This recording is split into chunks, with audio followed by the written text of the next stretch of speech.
So clearly the most common kept species of python would be ball pythons. And if we would say, what's the most common kept boa? Well, I'd probably say it's a Colombian boa, right? Wouldn't that make sense? Colombian. Yeah, Colombians, all the albinos, all the hypos, all the jungles, all that kind of stuff. So if we compared ball pythons to boa constrictors, the two most commonly kept python and boa species, I would clearly say that ball pythons are notorious to be easier managed as far as handling, less likely to bite you, less likely to just even be in that situation. And that's just because I think the nature of ball pythons is they're shyer. And they can also be quite outgoing when they trust you. Boas can be certainly outgoing. So I think those are two things to consider. Then if we started changing it up to, let's say we compare boas to Burmese pythons. Well, what is going to be smoother? I think probably boas would be notorious to having more people keeping them because they don't get as big and they're fairly common. And I think we'd have a higher success of people keeping boas without incident and having great relationship with boas. Because I know if we compare boas to reticulated pythons, boas are going to win because even though I find reticulated pythons incredibly friendly and sweet, they're highly intelligent and they're not best kept by a lot of people because a lot of times people don't understand the nuances of keeping those. So boa would win in that case. So we have the boa winning against Burmese pythons, boa winning against reticulated pythons, boa losing to ball pythons, and then of course we go into all sorts of other species. But even if we compared boas to carpet pythons, I think carpet pythons, that's a good one. I'm going to leave that one up to you guys. So one important thing to note is, all right, so when we're interacting and keeping these animals as pets, we want to handle them. And one thing we want to consider, how quick the animal can evaluate. Can evaluate situation, is this a feeding opportunity or is this a handling opportunity? And how likely is it to trust you? And I think generally we can have both boas and pythons that when in their feed mode, they can both do the same kind of thing. Yep, so what we have to do, see this snake right here, is trying to figure it out. So I'm going to use the phone, bump, bump, bump, come here. I'm using a finger underneath because this snake definitely very, very curious. Okay, so now do we have consistent recognition that my hand is actually not a food opportunity? So this is all things that we need to consider. So back to my point I was trying to make. We want an animal that can go into thinking mode, from sleep mode into thinking mode, not sleep mode into fear mode or food mode. And these modes would actually allow us to interact with this animal. We can watch the behavior on the tongues. So I think both equal. I think if I average it out, both, pythons and boas can easily go from a sleep mode to a food mode just as likely. So it's not so much, who is more willing. I mean, if we're talking, different species, yeah.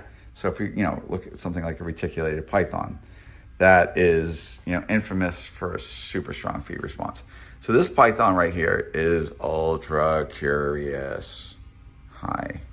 I just realized I was holding a mouse. I had a defrosted mouse. But that animal's brain is definitely going. And this is where, you start thinking, it's like, are generally boas this outgoing? So this is an olive python.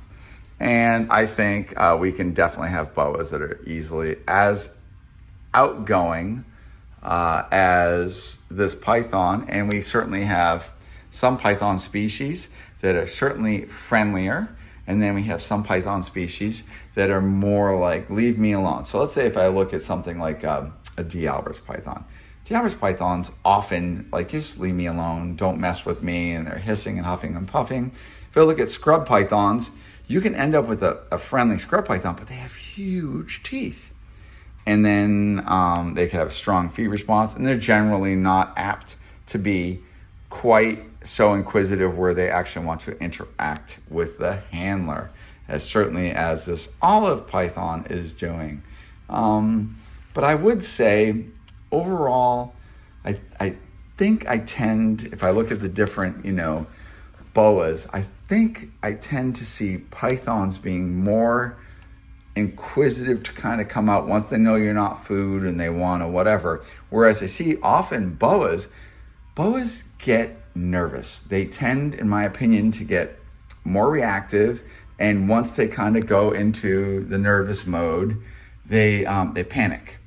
So if let's say you look at a green anaconda. Green anacondas are notorious to be like, they get big and they might be ill-willed or bad-tempered. And in fact, you can actually make green anacondas sweet. But sometimes things change when I take that green anaconda and I put it into a container, into a bag, and go and do a show with it. Suddenly I can take one of the most reliable green anacondas, and I've freaked it out, and it's worried and it's nervous, and it just, it's had enough. And there is sometimes that bite that I wasn't really expecting, potential. So, and I also noticed with Colombian boas, red-tailed boas, where you can play with them, and then there's like a time limit. And I think what that is the animal becomes kind of defensive, kind of freaks out, and you can watch it just kind of react that it's just had enough. Whereas I think a lot of times a good python versus a good boa, I often find out that the pythons are often just more long-term tolerant. Once they figured out that you're not food and you're not like a threat, then they just kind of go into this very passive thinking mode. Whereas boas, you can get them into that passive thinking mode, and it seems like they're more likely to leave that mode and go into, all right, I've had enough. And you start noticing the tail curls up and they start backing up and all that. So I'm kind of going in here. These snakes are just very, very just sweet, figuring it all out. And this is obviously what we want to do when we're playing with snakes. And I'll just go look at different species. But remember, we're not talking, there's all infinite amount of boas, and there's an infinite amount of different pythons. And if I look at a ring python, Bismarck ring python, we have a very spastic snake who really a lot of times just doesn't have this very, very smooth demeanor. And we have emerald tree boas versus green tree pythons. And let's say we look at an Aru Island green tree python and Jayapura sarong. They are often very, very tractable, whereas emerald tree boas, we have Amazon basin emerald tree boas, which are often very, very tractable. But even shield nose, the Guyana and the Suriname emeralds can be sweet, but they're just not notorious to be sweet. And I think maybe that's because the teeth precede us having that relationship and that interaction. So, but generally I think we're more likely to have friendly green tree pythons more so than we're going to have friendly emerald tree boas. So here's one thing. If I have a boa and it has a litter of babies, she's a ridiculously maternal mom generally. So I don't think I've had a lot of opportunities where I've had baby boas and I go in there and I go and touch. Now this blood python is incredibly maternal, but if I behave in a certain way, I can touch her. And I can do it I'll do it with another one. Right, here's another one. Hi. Hi, sweetie. Hi. You're a good mom. That's a bird. That's a bird. But anyways, so if I move slow and I let her think, there's a long tongue flick right there. I let her think, I can kind of mess around with the eggs. And I can do this with reticulated pythons and Burmese pythons and Macklot's pythons and whatnot. And a lot of times I can get away with it. But can I get away with the same kind of thing with the boa constrictor or an anaconda or whatnot? I would tend to say that it is less likely. All right, here's a big gravid boa. So this female is gestating. So she has embryos developing inside. And she's been hiding a lot. So she's hiding under a paper. But just her behavior is a little on the defensive. And I know once she has babies, when she drops her babies and I go in there, those babies are going to make a certain smell. And that smell is her bond. And I generally expect she's more apt to bite me. Sometimes they're hissing. I've had boas where you walk into the room, they've had babies, you didn't even know it. And then there's like, just, has a great impersonation, but hissing because they're being super maternal and super protective. And often it seems like that's a little bit the difference how they act. I mean, she's just following me. And if I go like this, hi, and I'm just letting her know, okay, everything's good. So, but I can definitely, if I don't interact with her right, I can definitely activate a defensive behavior. And that is where we make the mistake and we actually get bit. So I would definitely say on average, remember, this is just an average. On average, I think I have better success getting eggs away from pythons than I do getting live babies away from boas. Generally with the boas, if I had a litter of boas right here, I would put something right here to kind of prevent her from, freaking out, biting me or whatever. I mean, she's just doing what nature told her to do. But she's just more quick to respond, possibly in a very defensive, biting, behavior to protect those babies. All right, look at this mess. This is a maternal instinct mess. I have moo, so this is a reticulated python. And reticulated pythons can be wildly known for strong feeding responses, big size. They have the tools to do a lot of different things.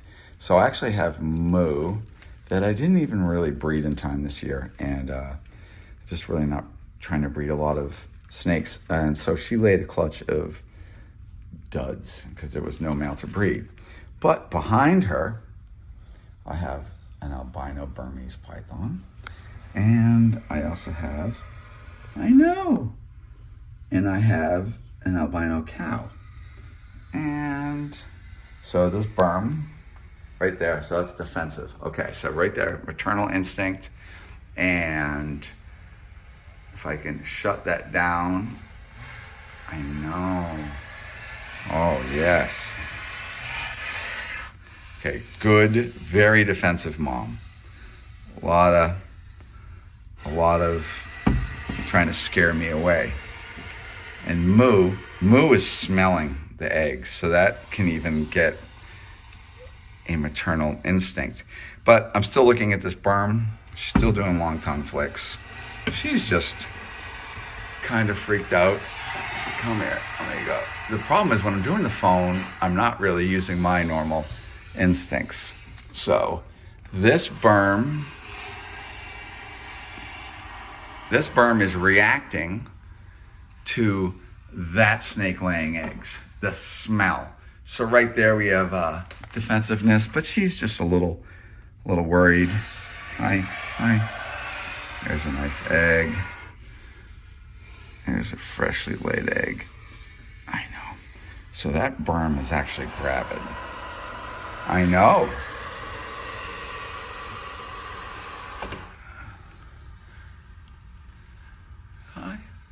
Hi. Maternal instinct. I still don't think I would generally get away with as much. A lot of times, let's say if I had Colombian boa constrictors. So we're looking at Burmese python. This is albino Burmese python. And she's just excited by the smell.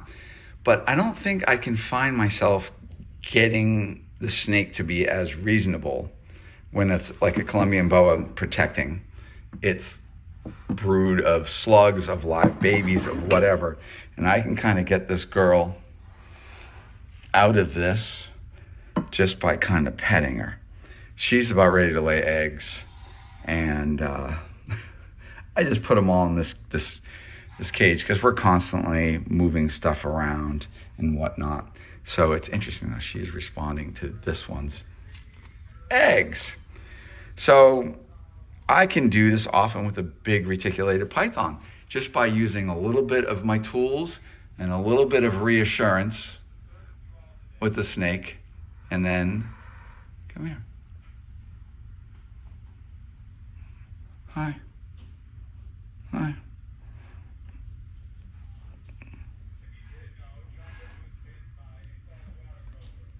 There you go.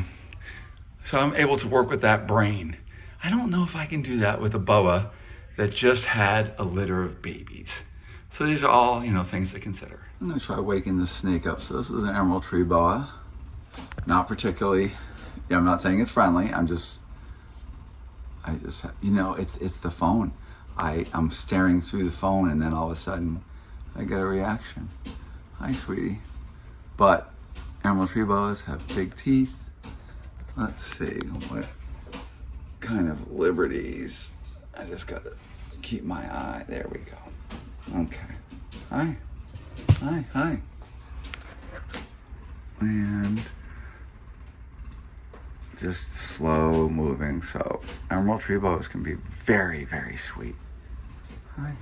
Want to come out and say hi? There you go. I know. Or that big melon. Hi. But no ill will.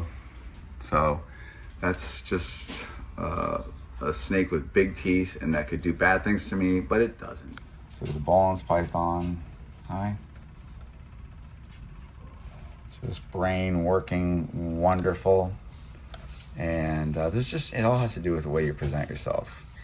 Hi. I don't tend to react too much to any of those quick movements because those are just an animal being freaked out.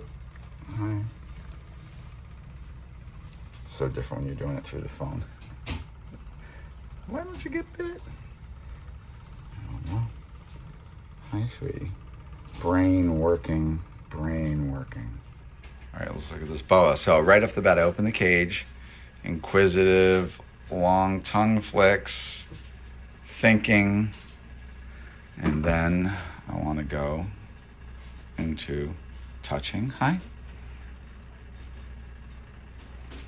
It's kind of, you just got to watch. Sometimes they like inch up on you. And this is just like, this would only be a food kind of thing. So finger underneath. Yeah, you're sweet too.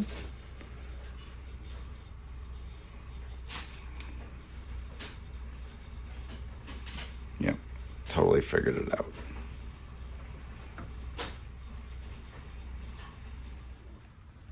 So we're gonna look at you guys. Very sweet, very gentle. Hi.